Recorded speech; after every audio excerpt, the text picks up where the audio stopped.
আজকে মহামান্য বিচারপতি সঞ্জয় কারল এবং মহামান্য বিচারপতি প্রশান্ত কুমার মিশ্রার বেঞ্চে ডিএ ম্যাটারটি ছিল। সেখানে রাজ্য সরকারের পক্ষ থেকে মিসলিনিয়াস অ্যাপ্লিকেশন এবং স্ট্যাটাস রিপোর্ট তারা দাখিল করেছিলেন, কিন্তু সেটি যেহেতু রেকর্ডে ছিল না তাই পরবর্তী ডেট দিয়েছেন। কিন্তু ইন দ্য মিনভাইল আমাদেরকে অপরচুনিটি দিয়েছেন যে আমরা আমাদের কথাগুলো কমিটির সামনে রাখতে পারবো। তার কারণ রাজ্য সরকার যে নতুন করে ডিএ ডেফিনেশন তারা রচনা করার চেষ্টা করেছেন, সেটা ডিএ এআইসিপিআই অনুযায়ী না দিয়ে তারা ডিএ নতুন ভাবে সংজ্ঞায়িত করেছেন, ডিএ নিউট্রালাইজেশন করেছেন। এবং শুধু তাই না, যে বেস 536 ছিল যে রোপা রুল 2009-এ, সেটাকে অল্টার করে 605 করেছেন। ফলে যে পরিমাণ ডিএ প্রাপ্য সে পরিমাণ ডিএ না পেয়ে কর্মচারীরা কম ডিএ পাচ্ছেন, যারা পেয়েছেন অন্ততপক্ষে। আর শুধু তাই না, কর্মচারীদের মধ্যে ক্লাস তৈরি করেছে, এ বি সি একরকম ভাবে পেমেন্ট করবে আর ডি আর এক রকম ভাবে পেমেন্ট করবে, পেনশনারদের আর এক রকম ভাবে পেমেন্ট করতে হবে। জাজমেন্টের কোথাও কথা বলা ছিল না যে তুমি কর্মচারীদের মধ্যে নতুন নতুন করে শ্রেণী রচনা করবে। সেখানে নির্দিষ্টভাবে বলা ছিল যে 25% এরিয়ার দিয়ে ইমিডিয়েট মিটিয়ে দিতে হবে, বাকি এরিয়ার দিয়ে কিভাবে মেটাবে সেটা একটি কমিটি তৈরি করে দিয়েছিলেন মহামান্য বিচারপতি ইন্দু মালহোত্রাকে মাথায় রেখে 4 সদস্যের কমিটি। সেই কমিটি নির্ধারিত ইনস্টলমেন্ট অনুযায়ী সেটা পেমেন্ট করবেন এবং ফার্স্ট ইনস্টলমেন্টটা একেবারে স্টিপুলেটেড টাইমের মধ্যে অর্থাৎ 31 মার্চের মধ্যে মিটিয়ে দিতে হবে।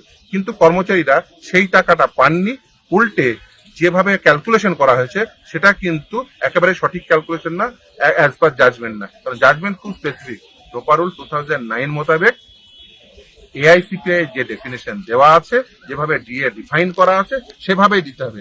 নিউট্রালাইজেশনও করা যাবে না, আর ওয়েস্ট বেঙ্গল সিপিআই বলে নতুন করে কনসেপ্ট আনা যাবে না। 2011 সালের পর থেকে নাকি এই রাজ্যে নতুন করে সিপিআই, ওয়েস্ট বেঙ্গল সিপিআই আছে। আমি শুনে অবাক হয়ে যাচ্ছি যে রোপা রুল 2009 সেটা লাগু হয়েছিল 2009 সালে এবং রেট্রোস্পেক্টিভলি 2006 সাল থেকে লাগু করেছিল। 6 থেকে 8 পর্যন্ত এরিয়ার ডিএ দেবে না বলে সেই 23 ফেব্রুয়ারি 2009 এর নোটিফিকেশনে বলা ছিল। সেদিন 3টে নোটিফিকেশন ছিল, 1609F, 1691F এবং 1692F। এই 3টে বলা ছিল কি হারে দেবে, এবং তারপরে 2009 অনওয়ার্ডস যে বেসিক্যালি ডিএ এআইসিপিআই অনুযায়ী দেবে সে কথা বলা ছিল।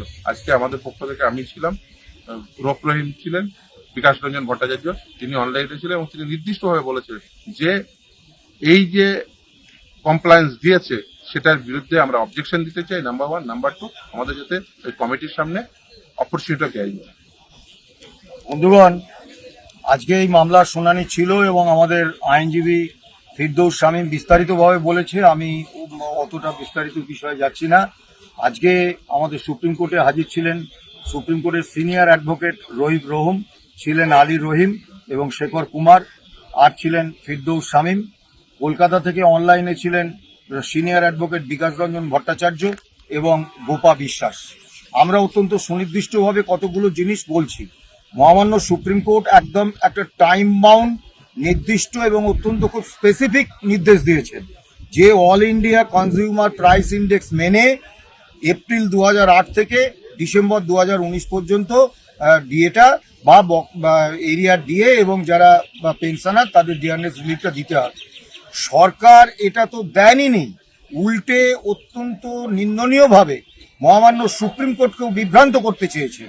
তারা বলেছেন, যেটা একেবারে সম্পূর্ণ অসত্য, তারা ভিত্তি বর্ষটাকে এআইসিপি নির্ধারণের চেঞ্জ করেছেন, তারা এআইসিপিকে চেঞ্জ করেছেন এবং অত্যন্ত অসত্য একটা বক্তব্য বলেছেন তাদের নাকি নিজস্ব কোনো কনজিউমার প্রাইস ইন্ডেক্স আছে, যেটা একেবারে সর্বৈব মিথ্যে।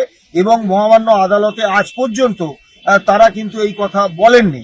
অর্থাৎ একটা প্রতারক, একটা মিথ্যা ভাষণে পটু, এবং সত্যি কথা বলতে কি যে শব্দচয়ন করাটা উচিত নয়, সরকারের চিটিংবাজির শিকার হচ্ছি আমরা। যার ফলে যে অল্প কজন যারা টাকা পেয়েছে তারাও যা প্রাপ্য তার থেকে অনেক কম পেয়েছে, 45% পেয়েছে। 45%কে রাজ্য সরকার 100% বলে দিচ্ছেন। কলকাতার লোকেরা পায়নি, বাইরের বিভিন্ন ট্রেজারির অনেকেই পায়নি। আমাদের আইনজীবীরা অত্যন্ত সুনির্দিষ্টভাবে বলেছেন, number 1, all India consumer price index মেনেই এপ্রিল 2008 থেকে ডিসেম্বর 2019 পর্যন্ত বকেয়া ডিএ এবং ডিয়ারনেস রিলিফ দিতে হবে। এই বিষয়ে আমরা কোনো রকম কম্প্রোমাইজ করতে রাজি নই। আগামী 6 তারিখ মামলার হিয়ারিং আছে। 6 তারিখে আমরা বিস্তারিতভাবে এই বিষয় সুপ্রিম কোর্টের সামনে তুলে ধরব এবং আমাদের যে ইন্দু মালহোত্রা কমিটি যে হয়েছে তাদের কাছেও আমরা বিষয়টি বিস্তারিতভাবে তুলে ধরব। আমাদের সাধারণ সম্পাদক মলয় মুখোপাধ্যায় তিনিও আজকে ছিলেন, তিনি দু একটা কথা বলবেন। হ্যাঁ, দেখুন, ব্যাপারটা হলো আজকে ডিএ মামলাটা একটা থেকে উঠবে সেটা একদম প্রতিষ্ঠা পেয়ে গেছিল এবং একটার সময় উঠলে পরে স্বাভাবিকভাবে যে কিছুক্ষণ যে জাজেরা শুনবে সেই ধৈর্যটা আমরা লক্ষ্য করলাম না। আমাদের যে মূল প্রশ্ন ছিল যে এর আগে যে তিনি অর্থাৎ তারা যে অর্ডারটা দিয়েছিল সেখানে তো বলেছিল DA is a legally enforceable right এবং ডিএটা দিতে হবে all India consumer price index অনুসারে।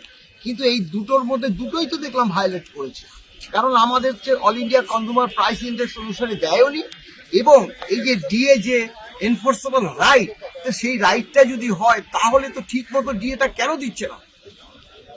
মানে এক এক সময় দেখা যাচ্ছে যে যেমন ডিএ যারা ডিএটা পায় তাদের তো সকলকেই ডিএটা দেওয়া উচিত, সেটাও সরকার দিচ্ছে না।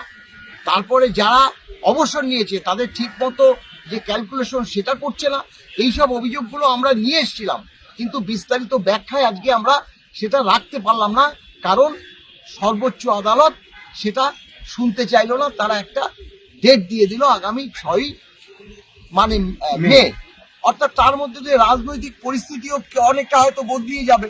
এখন সেক্ষেত্রে আমরা জানি না যে 6 তারিখে আবার কতটা কি হবে না হবে। তবুও আমরা তো এই ডিএ মামলা দেখুন শেষ দেখে ছাড়বো।